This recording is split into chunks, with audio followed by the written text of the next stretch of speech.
Saudara, senang sekali saya Alfa Nadia dapat menemani Anda kembali di segmen ketiga Kompas Aceh hari ini. Sudah hadir juga bersama saya Bung Yarmen Dinamika, redaktur pelaksana Harian Seram Indonesia. Tentunya kita akan bahas mengenai isu-isu menarik dalam Harian Seram Indonesia edisi hari ini. Kita sapa terlebih dahulu Bung Yarmen. Selamat pagi Bung. Selamat pagi. Bung Yarmen, setidaknya ada 3 informasi yang cukup menarik hari ini yang mungkin bisa kita bahas. Yang pertama terkait dengan banjir di Aceh Barat dan juga Aceh Jaya. Seperti yang kita ketahui akhir-akhir ini curah hujan cukup tinggi. Seperti apa banjir di sana, kondisinya hingga saat ini? Ya, BMKG Aceh sudah memprediksi bahwa curah hujan memang tinggi dalam 3 hari terakhir, Jumat, Sabtu, Minggu, dan terbukti memang prediksi itu tepat bukan hanya di 2 kabupaten Aceh Besar, Aceh Jaya dan Aceh Barat, tapi juga hampir seluruh Aceh terjadi banjir terjadi hujan lebat sampai ke Aceh Utara, Pirun, juga di Aceh Selatan. Nah, tetapi sejauh ini hingga kemarin malam, hingga tadi malam, yang terkena banjir itu, dilanda banjir itu baru 2 kabupaten, tepatnya Aceh Jaya dan Aceh Barat. Di Aceh Jaya 4 kecamatan dilanda banjir, dan itu merupakan banjir susulan karena 2 hari sebelumnya juga udah pernah banjir, mereda, kemudian hujan lebat lagi, banjir lagi. Sedangkan di Aceh Barat 1 kecamatan, dan kecamatan itu kecamatan yang baru terimbas. Rata-rata tinggi air 40 cm di jalan hingga 1 meter di permukaan di dalam rumah penduduk gitu. Sehingga penduduk terpaksa mengungsi ke tempat-tempat yang lebih tinggi atau ke menasah atau masjid gitu. Sejauh ini belum ada korban jiwa, dan diperkirakan kalau hujan sudah berhenti pada hari ketiga, artinya Minggu, Senin ini tidak ada hujan lagi, mungkin orang tidak perlu mengungsi lagi gitu. Tapi kalau terjadi banjir lagi, terjadi hujan lebat lagi dan banjir, orang terpaksa akan mengungsi dan perlu bantuan. Oke, ini memang karena disebabkan oleh curah hujan yang cukup tinggi dan juga atau memang ada kendala di drainase atau seperti apa, Bu? Iya, itu berkait-kait biasanya. Ketika curah hujan, terus kemudian drainasenya mampet atau tumpat, dia tidak mampu mengakomodir massa air yang banyak sehingga meluap. Dan itu juga terjadi pada sungai kita yang umumnya mengalami pendangkalan akhir-akhir ini. Jadi hampir rata-rata kalau curah hujan sangat deras, apalagi berhari-hari, sampai 3 hari, yang terjadi itu adalah banjir yang merupakan banjir dari luapan air sungai gitu dia. Berarti kita harapkan juga semoga hujan selama 3 hari ini, besoknya mungkin dan besok juga mungkin seperti itu dan seterusnya dapat mereda sehingga banjir dapat surut dan warga bisa kembali ke rumahnya kembali.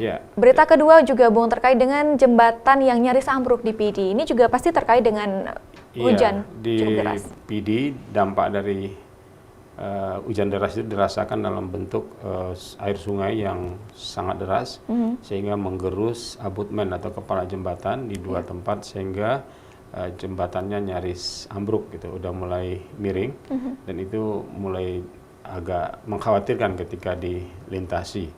Mudah-mudahan hujannya bisa berhenti, tidak sederas ini lagi, dan arus air pun tidak terlalu kencang sehingga jembatan itu bisa terselamatkan gitu dia. Tapi kalau kemudian kemungkinan terburuk adalah jembatan akan ambruk seperti itu. Ambruk kalau memang dampaknya adalah akibat dari curah hujan yang terlalu tinggi, air sungai semakin deras menuju muara, dan itu mengakibatkan daya koreknya, daya untuk abutmen atau kepala jembatan semakin kuat sehingga jembatannya bisa ambruk betul-betul. Ini kemudian tentunya akan berdampak pada aktivitas masyarakat, Bung. Seperti apa mungkin sudah ada aksi preventif mungkin dari pemerintah setempat? Ya, sementara ini paling dibawa ke situ alat berat seperti ekskavator atau beko, tapi juga nggak bisa mengantisipasi keadaan karena airnya masih tinggi gitu. Kecuali mungkin ketika air berangsur surut, mungkin bisa dilakukan sesuatu, misalnya menambah karung-karung tanah ke pasir ke sekitaran abutmen. Jika ternyata hujan masih terus mengguyur dan kemudian arus air semakin deras, hal yang seperti itu belum bisa dilakukan. Dari BMKG sendiri, seperti apa informasi yang kita dapatkan untuk informasi cuaca dalam seminggu ke depan, Bu? sampai kemarin kena minggu kita tidak datang ke BMKG untuk menanyakannya. Kita masih mengupdate ramalan yang dilakukan pada hari Kamis. Prediksi pada hari Kamis itu Jumat, Sabtu dan Minggu katanya hujan deras melanda Aceh dan itu yang terjadi. Bahkan di Aceh Utara sempat ada angin puting beliung dan merusakkan rumah. Tapi itu pemberitaan kita pada hari Sabtu yang lalu. Nah, besok Senin hari ini Senin kita akan update lagi ke BMKG apakah 3 hari atau 1 minggu ke depan kondisi cuaca kita membaik apa tidak gitu. Ya, tentunya informasi dari Serambi akan terus diikuti oleh pembaca setia Harian Serambi Indonesia terkait dengan informasi terupdate setiap harinya. Informasi juga cukup menarik hari ini, Bung, terkait dengan pembangunan jalan tol dari Banda Aceh menuju ke Pidi. Seperti informasi ini? Ya, jalan tol itu kan seperti digagas oleh pemerintah, terutama di masa Pak Jokowi. Itu panjangnya dari Banda Aceh ke Pidi itu panjangnya 74 km. Yang namanya jalan tol tentunya tidak mengambil jalur atau ruas jalan yang sekarang ada gitu, existing. Dirintis jalan baru, tepatnya dari Simpang Krungcut itu langsung ke arah Pidi. Nah, panjangnya itu 74 km.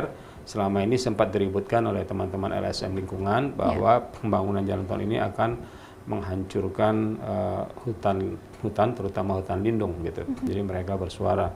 Atas dasar itu wartawan kita tugaskan untuk mengonfirmasi kepada Kepala Dinas Kehutanan Aceh, Pak Saminuddin B. Tau namanya. Dia pertegas dan nampakkan peta bahwa ternyata yang 74 km itu memang ada beberapa kilometer merupakan kawasan hutan, tetapi itu bukanlah hutan lindung gitu. Dengan demikian kekhawatiran teman-teman LSM lingkungan itu tidak cukup beralasan. Tapi sekedar mengingatkan itu wajar gitu. Tapi menurut beliau itu tidak cukup beralasan karena memang sudah diperhitungkan sejak awal kawasan 74 km itu adalah kawasan yang betul-betul tidak terkena hutan lindung. Jadi berarti pembangunan akan lancar ya sepertinya akan lancar dan mungkin percuma saja diprotes. Yang paling penting adalah memastikan bahwa nanti jangan sampai ada jalurnya udah siap ke kanan kirinya terus orang merambah kayu gitu yang kita sebut seperti model sirip ikan. Itu pernah terjadi di Brazil, di Chili, ya mudah-mudahan di Aceh tidak terjadi lah seperti itu. Baik, satu lagi Bung, terkait dengan keseruan Fun Bike di Sabang. Ini juga Fun Bike ini dilaksanakan untuk menyambut Sel Sabang hari Rabu mendatang. Seperti apa informasi ini? Ya, Pemko pemerintah Kota Sabang bersama Harian Serambi Indonesia itu bekerja sama menggelar Fun Bike dan lebih dari 7.000 orang ikut dalam Fun Bike hari Minggu kemarin. Pokoknya Kota Sabang yang memang sedang meriah, ya sedang dikunjungi banyak orang. Bulenya juga ikut serta, orang-orang lain juga ikut serta, sehingga cukup meriah. Dan ini betul-betul bagian dari agenda yang dipersiapkan oleh Pemko Sabang dalam rangka memeriahkan Sel Sabang yang jatuh pada tanggal 2 Desember. Ya, tentunya juga kita harapkan semoga perhelatan Akbar Sel Sabang ini dapat terlaksana dengan baik dan lancar hingga nanti selesai ya Bung ya. Dan terima kasih Bung Yarmi untuk waktunya hari ini sudah membahas 4 informasi penting dalam Harian Serambi Indonesia. Dan saudara jangan lupa untuk membaca Harian Serambi Indonesia secara lengkap edisi hari ini dan juga secara online dalam www.aceh.tribunnews.com. Akhir kata saya Afla Nadia. Assalamualaikum warahmatullahi wabarakatuh.